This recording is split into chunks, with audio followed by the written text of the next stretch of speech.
Hey guys, welcome back to the channel. So today I got a little bit of an interesting video. It's not really necessarily a repair. However, I will do a video on how to replace a light bulb on this car as far as the tail lamp goes for the brake light. So what's going on here is this customer had called me, I want to say a few days ago, and they said, hey, I want to replace my brake switch on my car.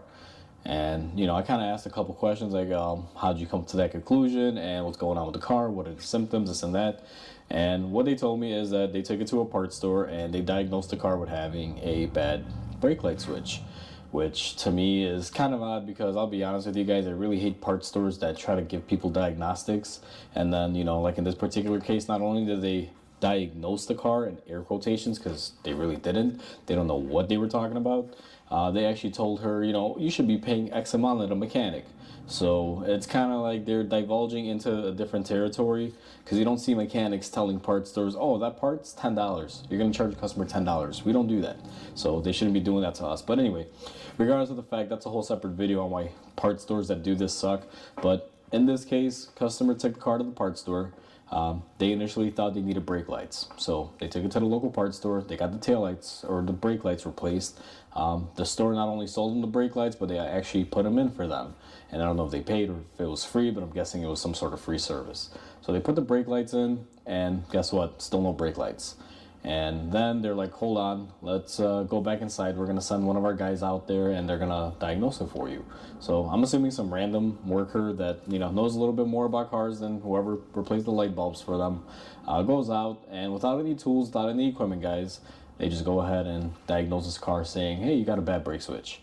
Now, the reason why I hate stuff like this, guys, and this really, grinds my gears per se, is part stores are not mechanics. Now, they may have some helpful people that know a lot about cars working in there, but unless you do this every day for a living, you should not be pushing an opinion or advice to people. Just like me, I don't go giving people medical advice. I'm not a doctor. Sure, I may know a thing or two about, let's say healing with or dealing with scrapes and bruises and stuff, because I do cut my hands quite a bit being a mechanic. I always get some sort of cut, some sort of scrape or something. But that doesn't mean I'm a doctor and I'm an expert in it and I'm going to go ahead and tell customers or people how to treat wounds in the, in the field or whatever. It's not my job. That's kind of how this situation is. So they told the customer, hey, you need a brake switch. We diagnosed it, and here's a brake switch. They're like, I think the customer paid like $60 for it, and they gave it to her, and then they said, it should cost around $30 to be replaced at a mechanic. Again, parts stores should not be meddling in this sort of stuff, but they did. It is what it is.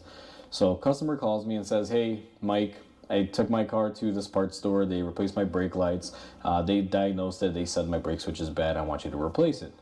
I'm like, okay, feel free to bring it in. And now I didn't really get too technical over the phone because I don't got that kind of time to sit there and, just kind of go over everything. I was like, hey, you know what? When you're here, drop it off.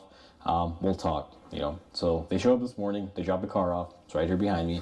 And they told me exactly what I told you guys. And they're like, just replace the brake switch. That's what it seems to be. Now, the thing is, I'm an ex-Nissan tech, guys. I know these cars like the back of my hand. These cars, if your brake lights don't work and your brake switch is bad, 99% of the time they're not going to start. This only applies to push to start if you guys have the push button inside the car to start it up. If you don't have brake lights or a brake signal going to the back, car's not starting because that's what the computer looks for. If you don't hit the brakes and push the button, the car will not start. Therefore, if your brake switch is bad and it's not sending out a signal, the car's not going to start. So that right there for me was a dead giveaway that it's not the brake switch. Plus, when the customer brought this car in and I pulled it into the shop, I noticed my third brake light, which on this car is located on this hatch, it's on the other side. I noticed that thing is illuminating. So how can it be a bad brake switch if my third brake light is out? So in my head, I'm thinking either something really funny is going on. Someone did some wiring back here to these lights. I looked on the car, see if maybe they had a trailer harness or something attached. I know those typically splice in. They could create issues on the road, and it didn't have any of that. So I got on the phone with the customer and, I just asked them, hey, have you guys done anything to the car, any modifications with lights or anything like that? Just so I kind of knew what I was getting into before I started ripping apart and tearing into the car. And they said, no, we haven't touched anything. They're like, there's no trailer harness, nothing. We just, bought it, we drive it, that's it. We haven't done anything to it. I'm like, okay.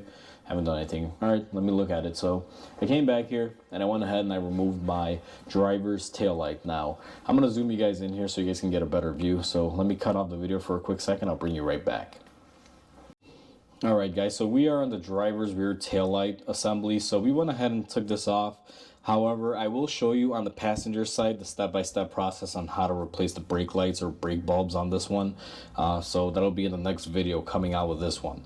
So once you take your tail light off, and what I did was I looked at my connectors here and I just tried to make sense of what we have. Now you guys can see we got these plugs here. One's brown, one's gray, one's white, one's black. These are the sockets that hold the bulbs in. Now the way these work, if you kind of grab it, is you just kind of twist and they come off. They have these little like cut channels on here and they only fit in one way, guys, and then they just kind of twist back in. So what I noticed on this car after I took this out is I looked at the parts that the customer brought me that they wanted replaced, and there were some bulbs in there that they were sold at the parts store, and I noticed that those bulbs were a 912 bulb. Now a 912 to me, regardless if I worked at Nissan and I kind of know these cars pretty good, I know that a 912 bulb is too small to be a brake lamp bulb. It doesn't have the correct lumens. So what I did was I kind of looked back here and I realized, okay, my 912 bulb, if I open up this connector here, like this thing will move, is right here. If you guys notice, this is a pretty small bulb. It's not really a brake light bulb. This is a parking light bulb. And one thing I also noticed that this thing is a brand new bulb in here. So I'm like, huh, that's kind of weird. Okay. So then I found my brake light bulb, which is this one.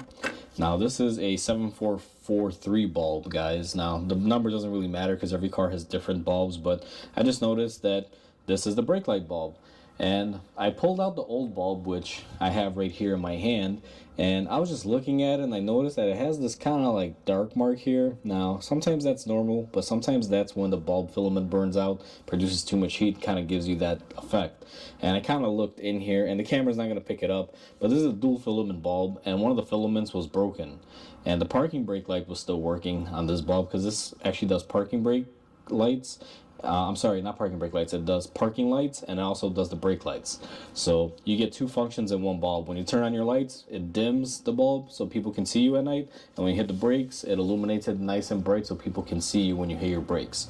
So I noticed that this bulb was burnt up. And I was like, huh, the parts store replaced the bulbs for them. So why is it burned up? I just went, grabbed one of my bulbs, popped it in there, hit the brakes, and boom, I had brake lights. So I was like, okay, I already know what happened here. And here's the thing, guys, I've seen this happen way too many times. When you go to a parts store, sometimes their catalogs are not correct. They might say a brake light bulb is this or a brake light bulb is that, and it's not necessarily correct.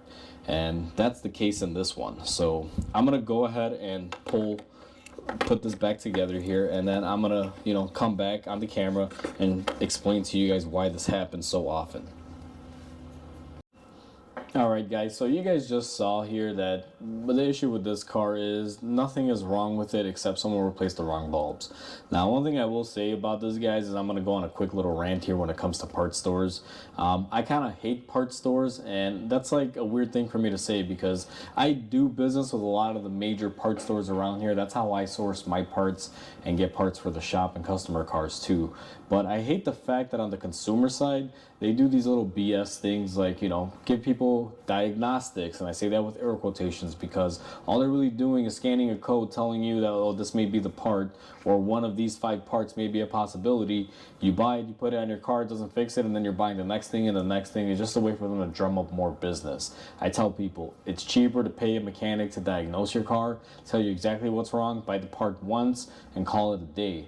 It's just easier than going back to the parts store and spending 100 here, 100 there, 200 there to finally achieve the same result. You could have paid a mechanic $100 to find out the problem, would have cost $200 to fix it, and you would have saved yourself maybe $100 or $200.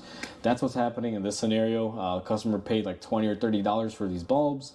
They can't return the bulbs, they're already installed, so they're stuck paying that. And then the parts store told them, hey, buy the brake switch, you may need the brake switch. And they bought it and brought it in case I would need it, but I don't need it. So now they're gonna have to return that if the parts store lets them return their electronic part. Sometimes they don't take them back because they think you might buy an electronic part, install it to test something, and then return it. And they just don't do that. So we'll see what happens with that. I'm not gonna update you if they return it or don't return. They're just saying in general. So That's my little rant, guys. This is why you should always, go to a mechanic. If they had came to me first, it would have probably cost them maybe $20, $30 all in all for both sides with the bulbs. And, it would have been done the first time. The customer wouldn't have had to stress, spend any more money on anything that she or he didn't need unnecessarily, and things of that nature. So, with that said, this is pretty much the end of the video here, guys. This is more of like a talking video. I don't know if you guys will like this type of video, but I kind of want to do this every now and then and talk about certain topics and things like that. So hopefully you guys are enjoying them. Please let me know down in the comments if this is something you like or dislike, or if I should just stick to just the repair side of things. But with that said, guys, please comment, like, and subscribe. It definitely helps my channel grow. I hope you guys have a wonderful day, and I'll catch you guys on the next repair.